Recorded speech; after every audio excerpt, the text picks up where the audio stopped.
Hey, good morning, guys. Good morning. I hope you guys are doing well. I am at the gym. My wife and I get up super early to go to the gym. She likes to get in there by 6 a.m.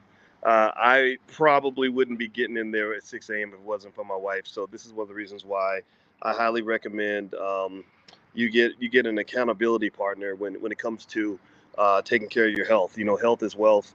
In fact, health is not just as important as wealth. Health is more important than wealth because if you ruin your health building up all your wealth, then you're going to end up losing all your wealth trying to get your health back. You know, give me a yes if you understand what I'm saying. I mean, the healthcare industry is built around the idea of basically extracting as much money from you as possible.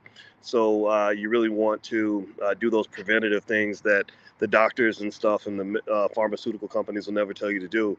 But prevention is worth a pound to cure. But anyway, good morning, Justin Pender. How are you?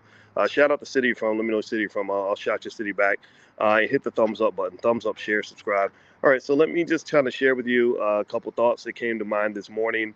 It has to do with Bitcoin, Elhaj. So if you have thought about owning Bitcoin, I don't know how many of you own it or not. This is not investing advice. This is not me making a prediction that's guaranteed to be accurate. There are no guarantees in finance. With investing, you can always lose money. However, one thing I will tell you is that I'm feeling really good about Bitcoin right now. The reason, Lawrence, that I feel good about Bitcoin is because Bitcoin right now is in a little bit of a slump. It just crossed back over the 26,000 mark, which is an extraordinarily high number if you compare it to what it was, less than a decade ago. If somebody consistently bought a little bit of Bitcoin every week, they'd be pretty filthy rich right now. And so I want you to understand investing is a long-term process. It's not a get-rich-quick scheme. It's not an overnight money kind of thing. It's not a fast money thing. I don't want to talk to you guys ever about fast money. I want to talk to you about the slow money, okay? So anyway, James Keller out of Philadelphia. I see you, brother. Good to see you. Keep shouting out your cities. As I see you, I'll shout you back. So anyway, I thought about a couple of catalysts that I believe could drive the price of Bitcoin. Number one is that BlackRock and other companies have been working very hard to create what is called a spot Bitcoin ETF. And basically, that is an exchange traded fund which moves based on the price of Bitcoin. That will be very powerful because what that would do is draw a ton of institutional money into Bitcoin, which would increase the demand for Bitcoin. When the demand for an asset goes up, the price goes up. When people want more of something, the value of that thing goes up. Give me a yes if you understand what I'm saying. So effectively, this higher demand for Bitcoin could be a massive catalyst for the rise in the price of Bitcoin, which could be beautiful if you are an owner in advance. Remember, with investing, you can't jump in like when everybody else jumps in. You have to jump in before everyone else jumps in, and if you do that, then that's how you make the money. You don't get the money when you show up late to the party. The second catalyst that I believe could be a driver in the price of Bitcoin is that because interest rates have been getting pushed up, that's been pushing the price of Bitcoin down. The chairman of the Federal Reserve, Jerome Powell, recently spoke in a way that they consider to be what they call very hawkish. Hawkish means he was talking as if even though they're not raising rates right now, they could raise rates in the future. That hawkishness, what that did was that increased the expectation that he's going to possibly raise rates.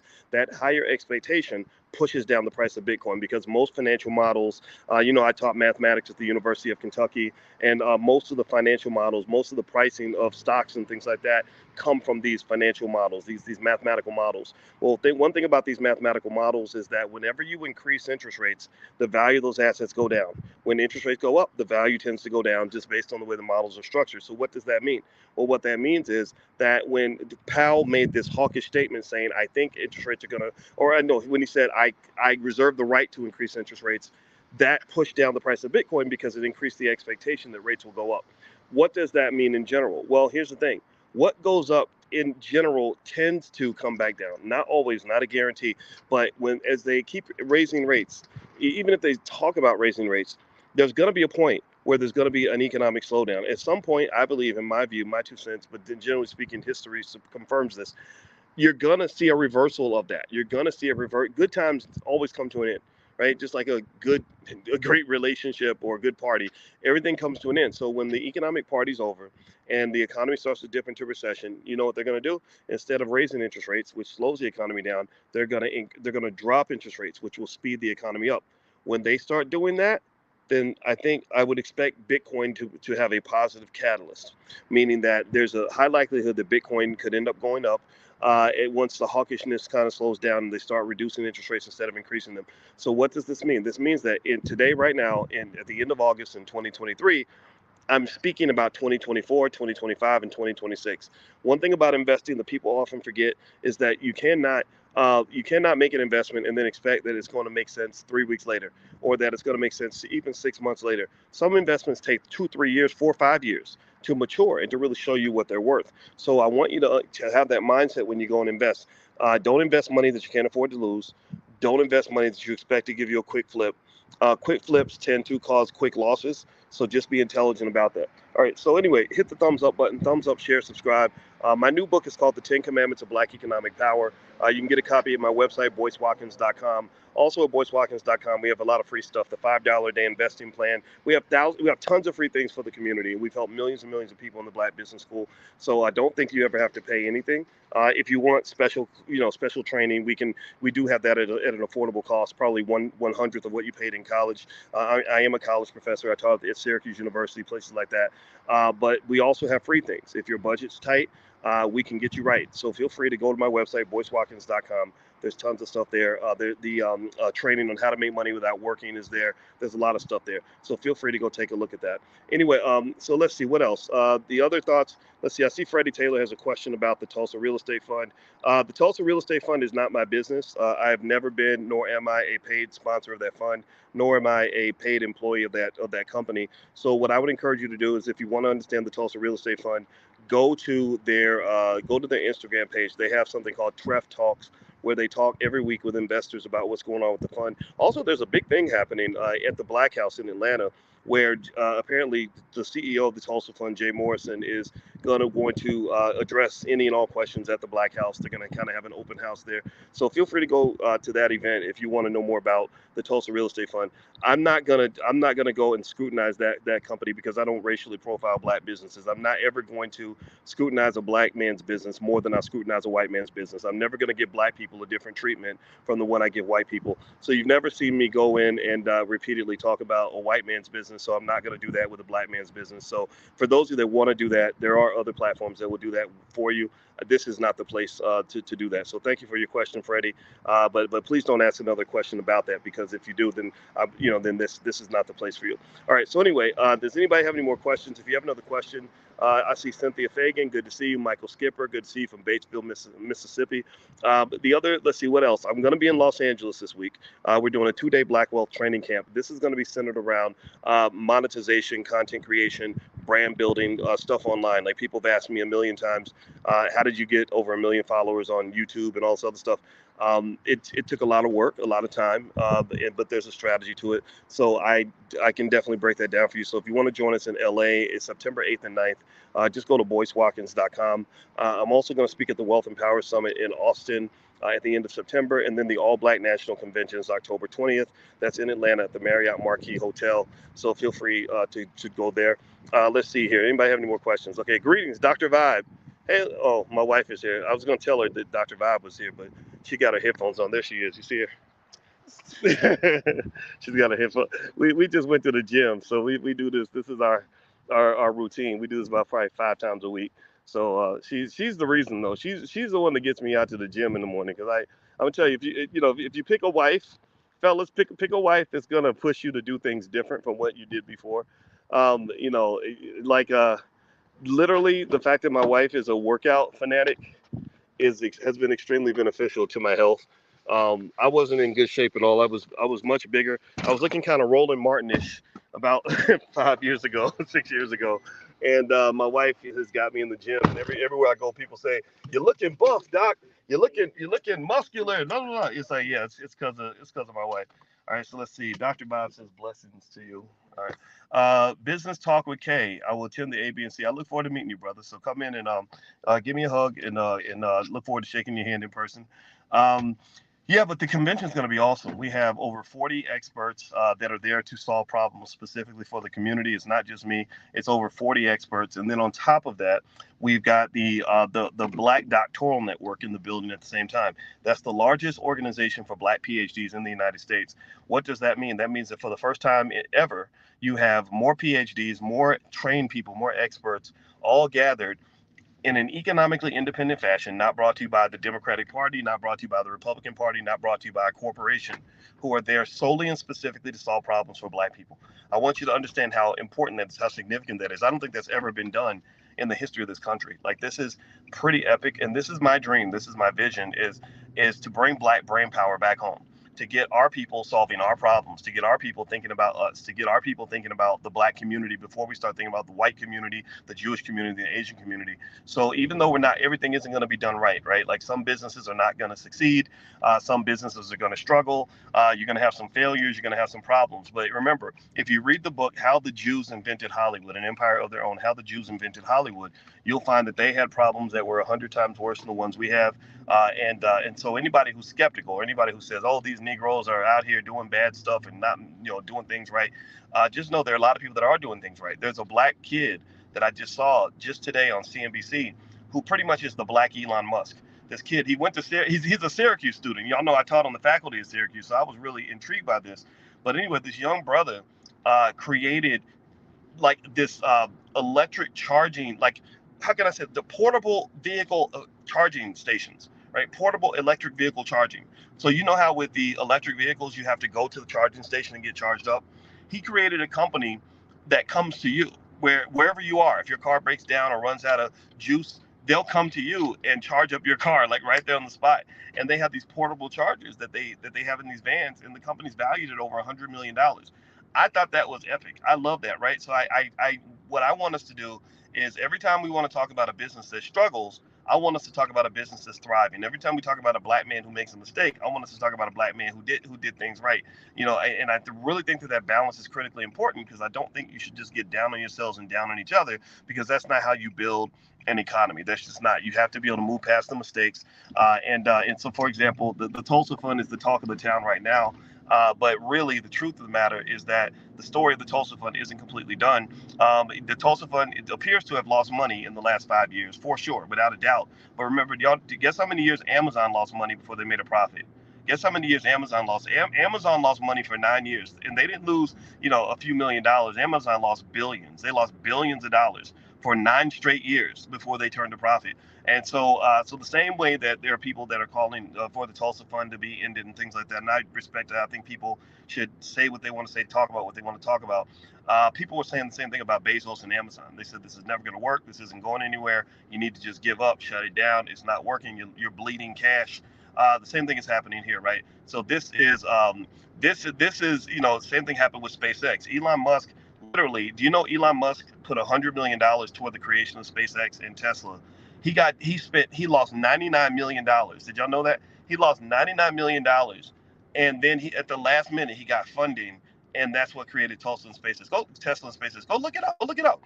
Again, I don't know about the Tref Fund that in detail like that. I don't know. That's not my company. I encourage you to go to their website to get the detailed information. But I will say that you got to learn business, people. You got to understand business is brutal. Business is tough.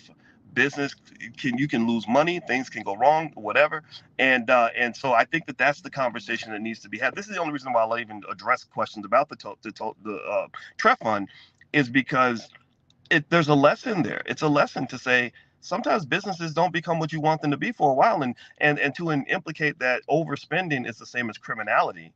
I don't know if that is something that you can determine with any definitiveness, right? Overspending happens all the time. Read the story of Adam Newman and WeWork. Adam Newman he spent $10 billion, and they removed him as CEO, but they didn't say you stole money. They said you overspent, or you had conflicts of interest. You didn't have an appropriate governance. You didn't have a board. Right? These are the comments that can be made about Treff as well. So I want you guys to go investigate that. And so I agree with O. Smith. Stop talking until you know something. Exactly. Go know something and then start talking. And I think that in order to really know what's going on there, you got to go to those meetings. You got to go there and talk to them. Go find out what their prospects are. Find out what projects they're working on. Find out if they're creating anything. I can't speak to that, but I encourage you to go look into that. All right, so let's see here. Oh, behave. This Amazon analogy is whack. Well, come on, man. You're not being fair. That's not a fair statement. All right, so let's see here. Somebody says, "Are you sure you're a financial PhD?" Yeah, you can go look it up. My dissertation is on the internet. You can go find it. Cynthia, hats off to this young entrepreneur. I agree 100%. Let's see.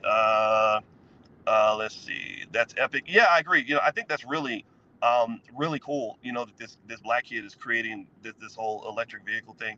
Like these are the kinds of things that This is one of the reasons why I believe every black child should learn how to start a business before the age of 12. Every black child should do that because in some families that kid never would have started the business. Instead, he would have been told, "Oh, you're super smart with electronics. You should go and you can get a great job. You can go work for IBM. You can go work for Google."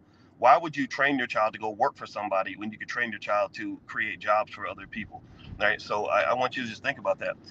Let's see. Next, Dr. Bob says, thank you for your breakdown on BRICS recently. Yeah, if you go to drboycetv.com, I believe that's where it is. I did a full breakdown of BRICS. A lot of you have been asking me about BRICS, which stands for Brazil, Russia, India, China, and South Africa.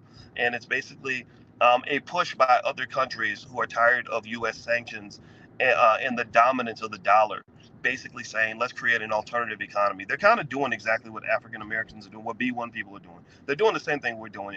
For the most part, they're creating trade amongst themselves. They're funding themselves, and they're creating economic systems that are outside of the white supremacist system that they've been dealing with. Because it is white supremacy, right? European countries tend to dominate the global economic system. So most of the BRICS countries are full of countries of people that are not European, right? So Brazil, Russia, India, China, South Africa, those are all yellow, brown, people, black people, etc. And more countries are joining BRICS.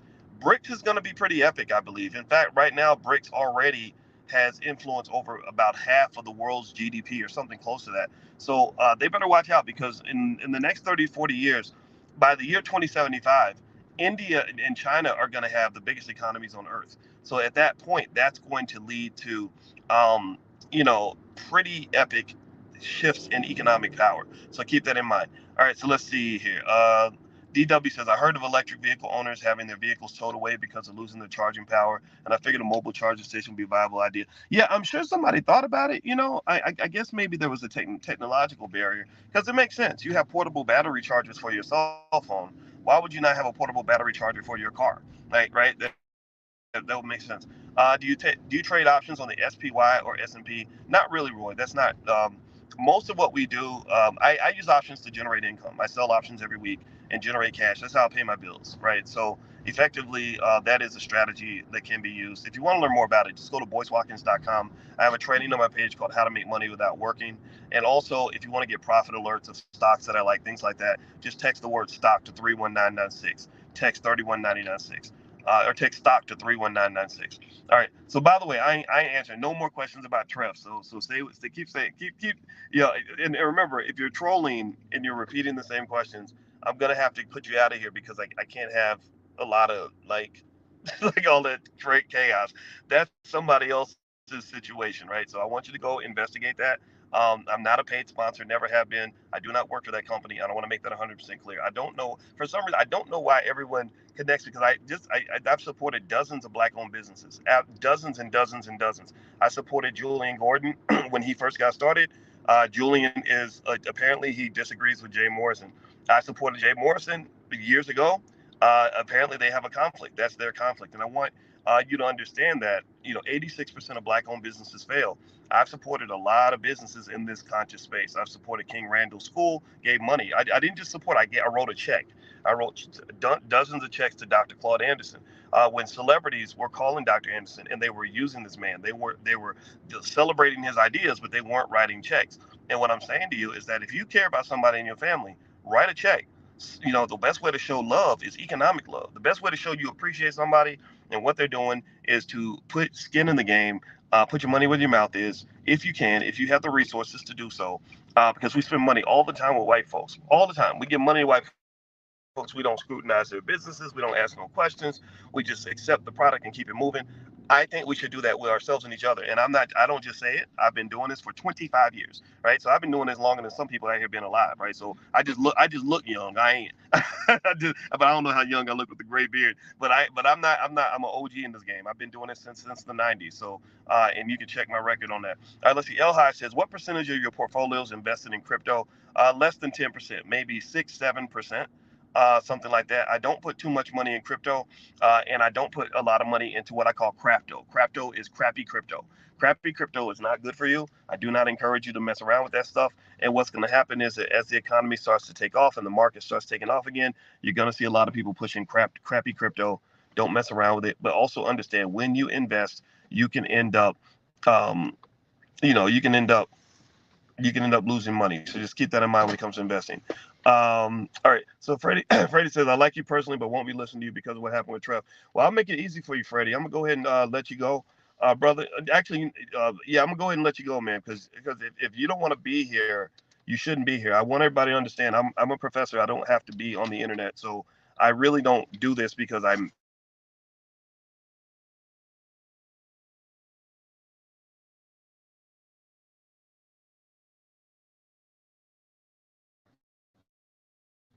But in general, I have time for the nonsense. I don't have time for child like